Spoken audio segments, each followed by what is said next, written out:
Good morning dear students. आज हम कक्षा 8 विषय हिंदी पाठ संख्या 10 पाठ का शीर्षक है गोवा। आइए हमारी हिंदी पाठ्य पुस्तक में दिए गए गोवा पाठ के बारे में पढ़ेंगे। गोवा भारत का एक 25वां राज्य है। आइए हम जानते हैं गोवा राज्य की भौगोलिक परिस्थितियाँ, वहाँ की संस्कृति, वहाँ की शिक्षा, वहाँ के लोगों की रहन सहन और वहाँ की भाषा और सारा का सारा गोवा राज्य का एक भौगोलिक परिस्थिति है, वो इस पाठ के माध्यम से जानने का प्रयास करते हैं। इस पाठ को पढ़ने से पूर्व हम कुछ इसके गोवा राज्य की कुछ सारगर्भित जो बिंदु हैं उनको जानने का प्रयास करते हैं कि भारत का जो 25वां राज्य गोवा है उसकी भौगोलिक परिस्थिति कैसी है, वह किस प्रकार से अन्य राज्यों की तुलना में अलग पहचान करके रखा हुआ है। गोवा भारत के कोंकण क्षेत्र में स्थित गोवा सन 1987 में 25वां राज्य बना। कौन सा? 25th राज्य कहलाता है। और कब इसकी स्थापना हुई? 1987 को। गोवा राज्य का क्षेत्रफल माने उसका एरिया 3702 किलोमीटर है और उस गोवा राज्य का समुद्र तट पर जो लंबाई है वह लगभग 105 किलोमीटर बनी है। इस राज्य के अंतर्गत राज्य के विधानसभा के लगभग 40 प्रतिनिधि हैं और 2 लोकसभा से। गोवा राज्य की भौगोलिक परिस्थिति के अनुसार उत्तर के अंतर्गत महाराष्ट्र राज्य की सीमा लगती है, पश्चिम के अंतर्गत अरब सागर है और पूर्व और दक्षिण के अंतर्गत कर्नाटक की सीमाएं लगती हैं। गोवा राज्य का जलवायु है, क्लाइमेट है, वह समशीतोष्ण है, यानी समुद्र के आसपास जो जिस प्रकार से क्लाइमेट रहता है उस आधार पर कहा गया है समशीतोष्ण जिसे कहते हैं हिंदी के अंदर। फिर देखिए वहाँ के खेत और खलिहानों के अंतर्गत बाग और बगीचों के अंतर्गत अनेक प्रकार की खेती होती है, जिसमें मुख्य तौर पर वहाँ पर अत्यधिक मात्रा में आम पाए जाते हैं, काजू है, कटहल है, नारियल है, मिर्च मसाले हैं, केला है, चावल है, पपीता है इत्यादि। इसके अलावा और अनेक प्रकार की जो खाद्य पदार्थ हैं वहाँ पर अधिक मात्रा में उत्पादित की जाती है और वहाँ किसान आराम से बहुत सारे जो खाद्यान्न हैं उनकी उपज बढ़ाता है और पूरे भारतवर्ष के अंतर्गत उनकी सप्लाई करवाते हैं। उसके अलावा देखिए वहाँ की जो प्रसिद्ध है काजू से उर्की और फेनी शराब बनाई जाती है, जिसके लिए गोवा प्रसिद्ध मिली हुई है। गोवा के अंतर्गत खनिज पदार्थों के अंतर्गत लोहा और अभ्रक की मात्रा अत्यधिक मात्रा में पाया जाता है। ये लोहा और अभ्रक भारत से बाहर भी जापान और अन्य देशों में भी बेचा जाता है, जिससे अनेक विदेशी मुद्रा यानी विदेशी करेंसी में प्राप्त होती है, जो भारतीय मुद्रा के अंदर इसका भी बहुत योगदान रहता है। गोवा राज्य है उसकी मुख्य जो भाषा है वह कोंकणी और मराठी, इसके अलावा अंग्रेजी भी बोली जाती है, कुछ अन्य भाषा रिलेटेड है जो लोग वहाँ बोलते हैं, लेकिन वहाँ की जो मुख्य भाषा है लोकल भाषा जिसे कह सकते हैं या वहाँ की स्थानीय भाषा भी कह सकते हैं, कोंकणी और मराठी भाषी ज़्यादा लोग रहते हैं। सामान्यतः गोवा के अंतर्गत हिंदू बाहुल्य क्षेत्र माना जाता है, लेकिन इसके अलावा अन्य धार्मिक लोग भी वहाँ पर बहुत सारे ईसाई हैं, सिख है, जैन है या बौद्ध है, अन्य भी धर्मावलंबी भी वहाँ पर निवास करते हैं और अलग अलग धर्म के लोगों के भी बड़े बड़े वहाँ पर मंदिर बने हुए हैं। कहते हैं कि गोवा के अंतर्गत जब सबसे पहले विदेशी आना प्रारंभ हुए तो विदेशी जातियों के अंदर देखिए बहुत सारे अलग अलग विदेशी जातियाँ, डच या कोई अन्य जाने रहे, लेकिन कहते हैं कि गोवा के अंदर जो ईसाई धर्म है उसका प्रचार 1542 के अंदर प्रारंभ हुआ और यहाँ पर जो धार्मिक जो संत हैं वे संत फ्रांसिस जेवियर आए 1942 के अंतर्गत। उसके बाद गोवा के अंतर्गत ईसाई धर्म का प्रचार हुआ और अनेक ईसाई धर्म से लोग जुड़े। उसके बाद गोवा राज्य लगभग ये मुसलमानों के भी अधीन रहा, अन्य राजा महाराजाओं के अधीन भी रहा, लेकिन कहते हैं कि एक कि 1510 के अंतर्गत फ्रांसो दी अलब्रुक आदिल शाह सेना को हराकर गोवा के अंतर्गत पुर्तगालियों ने अपनी शासन व्यवस्था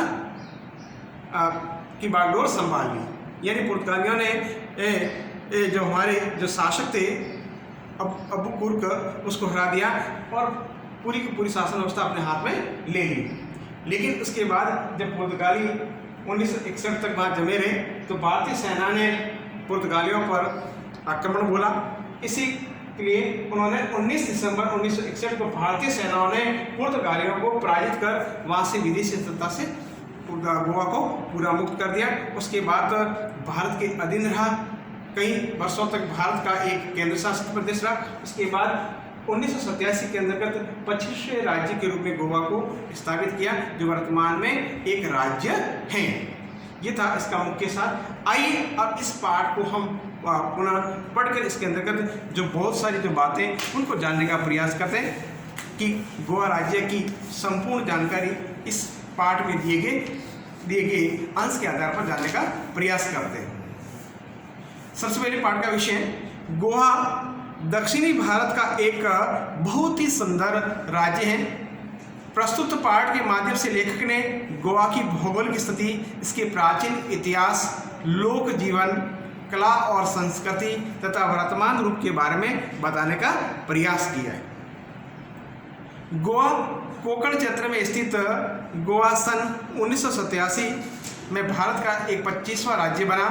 इसके उत्तर में महाराष्ट्र, पूर्व और दक्षिण में कर्नाटक तथा पश्चिम में अरब सागर हैं। इसका क्षेत्रफल 3702 किलोमीटर है। उत्तर से दक्षिण तक और इसकी कुल लंबाई 105 किलोमीटर है तथा पूर्व में सह्याद्री पर्वत से स्थित में सागर तक इसकी चौड़ाई लगभग 60 किलोमीटर है। ये उसका पूरा का पूरा एक भौगोलिक परिचित्र बताया गया है। गोवा में अनेक पहाड़ और पहाड़ियाँ हैं, जिसमें सांसागौड़, कटालसी, माउली, वोगर, मोलगढ़, मोरपिल्ला, सिद्धनाथ, चंद्रनाथ और दूधसागर बहुत अधिक प्रसिद्ध है, जो वहाँ के पहाड़ हैं। सबसे ऊंचा पर्वत सांसागौड़ है।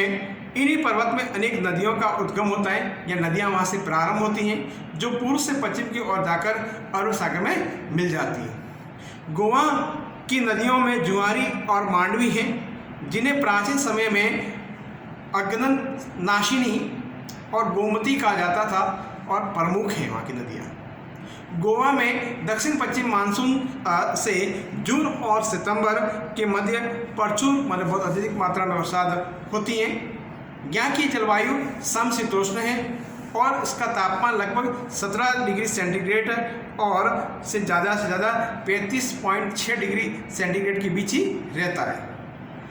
अत्यधिक या प्रचुर वर्षा के कारण गोवा वन संपदा में भी बहुत अधिक संपन्न है, यानी वहाँ की वनस्पति बहुत सघन है और बहुत ज़्यादा है। आम, कटहल, नारियल, काजू, मिर्च मसाले, सुपारी, पान, केला, चावल, पपीता, शकरकंद आदि यहाँ खूब मिलते हैं और खूब पैदावार होती है। आमों में मालपुराग, अल्फासो, मान सिराटा, मालकेश, ये वहाँ के आम बहुत प्रसिद्ध हैं। यहाँ काजू में उर्की और फैनी शराब बनाई जाती है। यहाँ का प्रमुख भोजन मछली और भात माने दाल चावल से कहा गया है। गाय, बैल, बकरी, सुअर, भैंस आदि पालतू पशुओं के अतिरिक्त जंगली जानवर भी पाए जाते हैं। यहाँ लोहे और अभ्रक आदि की खनिज पदार्थों की बहुत खाने हैं। यहाँ से कच्ची धातुएं जापान आदि अन्य देशों में भेजी जाती हैं और इनसे विदेशी मुद्रा अर्जित यानी प्राप्त की जाती है। गोवा के अंतर्गत मिट्टी के बर्तन, नारियल के छिलकों की रस्सी, चटाई, मछली पकड़ने का जाल, बांस की टोकरियां और सोने चांदी के आभूषण के लघु उद्योग हैं, यानी छोटे छोटे कुटीर उद्योग भी लगे हुए हैं। प्राचीन काल में गोवा और गोमांतक, गोवापुरी, सुना प्रांत आदि नामों से भी जाना जाता था। ये इसके अनेक नाम भी कहे गए, गोमांतक, गोवापुरी और सुना प्रांत। इसका उल्लेख महाभारत के भीष्म पर्व, हरिवंश और स्कंद पुराणों में मिलता है। दंत कथा के अनुसार, मान लोगों के द्वारा कही जाने वाली कथा को हम दंत कथा कहते हैं। भगवान परशुराम ने ब्राह्मणों को बसाने के लिए सागर से भूमि मांगी, ये किंवदंती है, और उसके न देने पर उसे बाणों से आहत कर, यानी जब सागर ने भगवान परशुराम को जमीन उपलब्धि कराई तो भगवान परशुराम कहते हैं उन्होंने सागर पर बाण बरसाए और बाणों से आहत होकर, दुखी होकर शुष्क कर दिया, यानी समुद्र को पीछे खिसका दिया।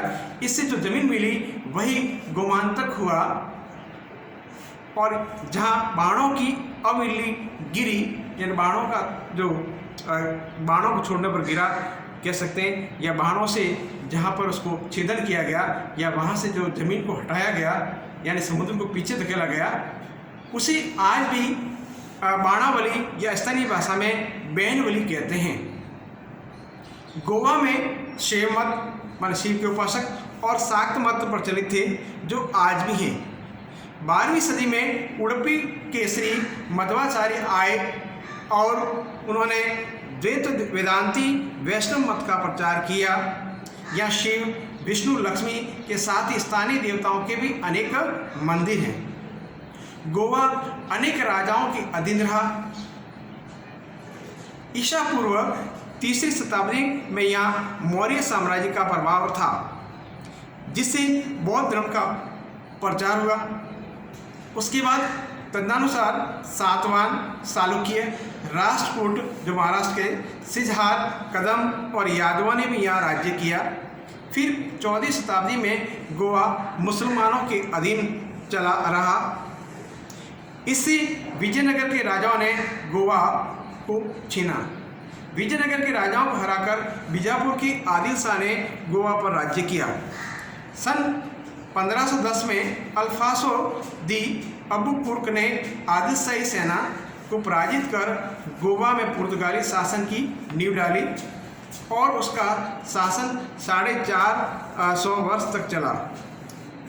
19 दिसंबर सन 1961 को भारतीय सेनाओं ने पुर्तगालियों को पराजित कर गोवा को विदेशी सत्ता से मुक्त किया। पहले गोवा, दमन और दीव को संघ शासित यानी केंद्र शासित प्रदेश बनाया गया और सन 1987 को गोवा को अलग पृथक राज्य के रूप में दर्जा मिला। इसकी राजधानी पणजी तथा पंजिम है। मडगांव, वास्को, मासुपा, पोंडा, सिरोडा, सावरेडे कुछ अन्य प्रमुख वहाँ के शहर हैं। गोवा की विधानसभा में 40 प्रतिनिधि हैं। यहाँ से लोकसभा के लिए 2 प्रतिनिधि चुने जाते हैं। गोवा की मुख्य भाषा कोंकणी और मराठी है। इसके अतिरिक्त वहाँ के लोग पुर्तगाली, अंग्रेजी, कन्नड़ भाषाएं भी बोलते हैं। यह भाषाएं प्रचलित हैं। हिंदी सभी बोलते हैं और समझते हैं। विद्यालय में हिंदी अनिवार्य भाषा है। शिक्षा की व्यवस्था अच्छी है।